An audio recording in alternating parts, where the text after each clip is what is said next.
Thank you very much.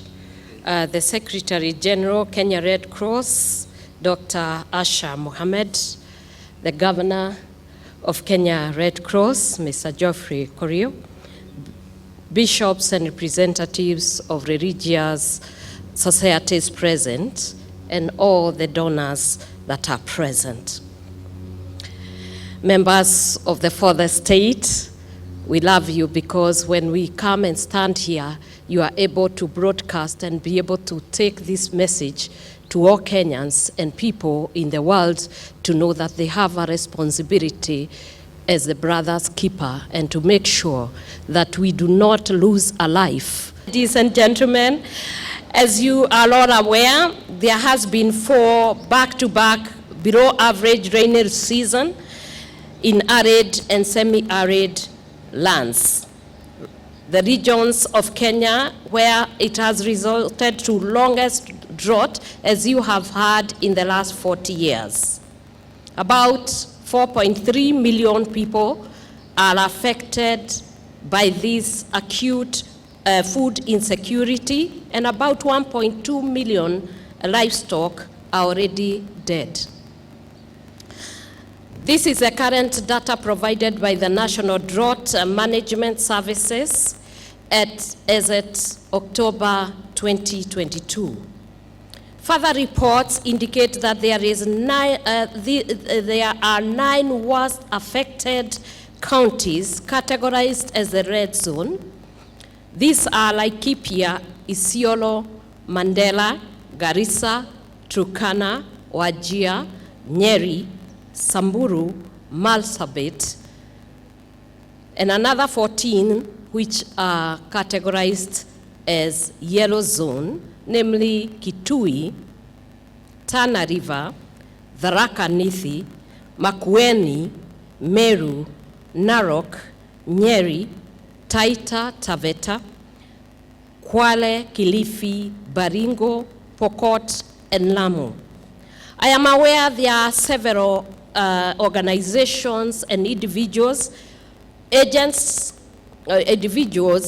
agents, both from government and private sector, working tirelessly together to give these much needed interventions. And I would say that I'm reminded of one lady or a girl who was a victim in the Holocaust. And Frank said, hunger is not a problem, but how wonderful it would be that, how wonderful it is that nobody needs to wait a single moment before a starving child dies. That is me who is paraphrasing what she said, that we don't need to wait as Kenyans. Many people, when they see me here, maybe flagging off this, they'll be asking, am I the government? But I believe you and I are the government that needs to govern and make sure that what God has given you, you need not wait, but donate whatever it is so that you can be able to save a life. Hunger does not know religion. Hunger does not know color. Hunger does not know white. Hunger does not know poor or the rich. When it strikes, it kills.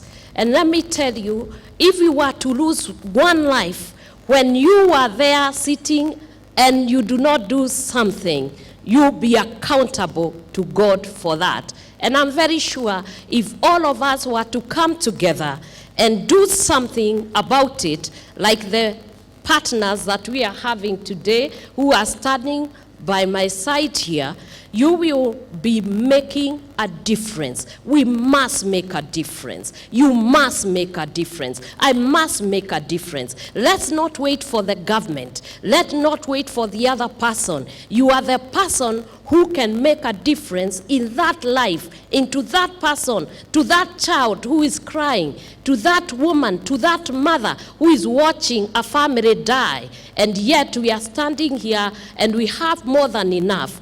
Whatever you have is enough. If you give little and little, you have heard our Secretary General saying, if you put haba na haba ujaza kibaba. You just need that 1 shilling, donate it even to the Red Cross. Whatever account they account, and those many shillings will make millions that will be able to make a difference.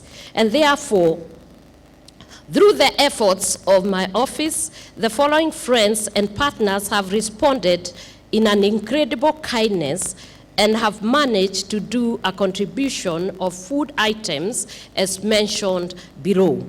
We have the BAPS charities, and you have seen them. They are standing here with me, led by Samit Patel, Natin and Raji Madaya.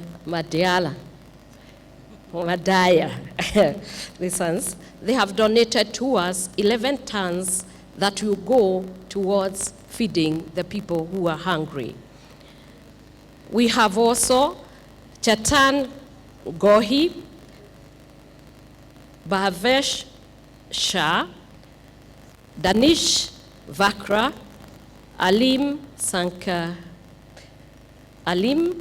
Sanderaj, Sanil Savna, Mrs. Krishma Chavda, and Denesh Kotasha. Even if I don't pronounce right, these are the people that you see and are standing here, standing with this office and saying, we want to stand to be counted. We don't want the lives of people to be lost. We have also Siri Gadwara, Ramadhya Railway of South Sea. We have Tough Steel Limited, Imaramo, Kenya Red Cross. Let me tell you something. We don't need to do great things. We just need to do what one can be able to do. And I'm standing here not as a second lady in the Republic, but as a human being and person who is touched by the affliction of others, to appeal to you so that we as Kenyans can stand together and be the brother's keeper. In closing, I wish to call all Kenyans of goodwill to arise to the great need of saving lives of our fellow Kenyans, as Jesus Christ himself responded over acts of kindness in Matthew 25:40 and said, I truly tell you, whatever you did for one of the least of these brothers and sisters of mine, you did it for me. You are accountable to whatever you do. If anyone dies and you are right there and you have more than enough and you don't give, I can tell you, the spirit of the universe, one day you will face judgment. So I pray to everyone that as you hear me appealing, there is a need, and let's not let other Kenyans die. Just come, let's be one and love one another, and we shall have a good nation, united and a healthy nation.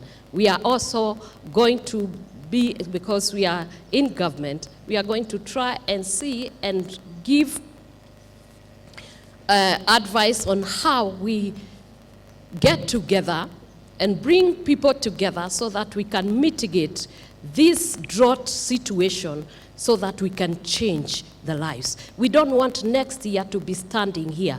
We want to have sustainable efforts that will be able to eliminate or eradicate the kind of famine and relief giving all the time. But this is only one of, but you will see us more. All these people have committed to continue giving, and others are giving. The next station will be, this one is going to Narok, we will be going to Makwiny, we are going to go to Ithanga, we are going to go to Isiolo, we are going to make sure that nobody dies. Because once a life is lost, we cannot bring it back. But if we can be able to support by mitigating the factors that would cause not any other time that we stand here and appeal for food. We are going to think of food security. We are going to think of a future of Kenyans, and they don't have to be dignified by staying without food and appealing for food. So today we will be giving with dignity, and tomorrow we will be mitigating those factors so that they don't have to die, but they live a dignified life. Thank you very much.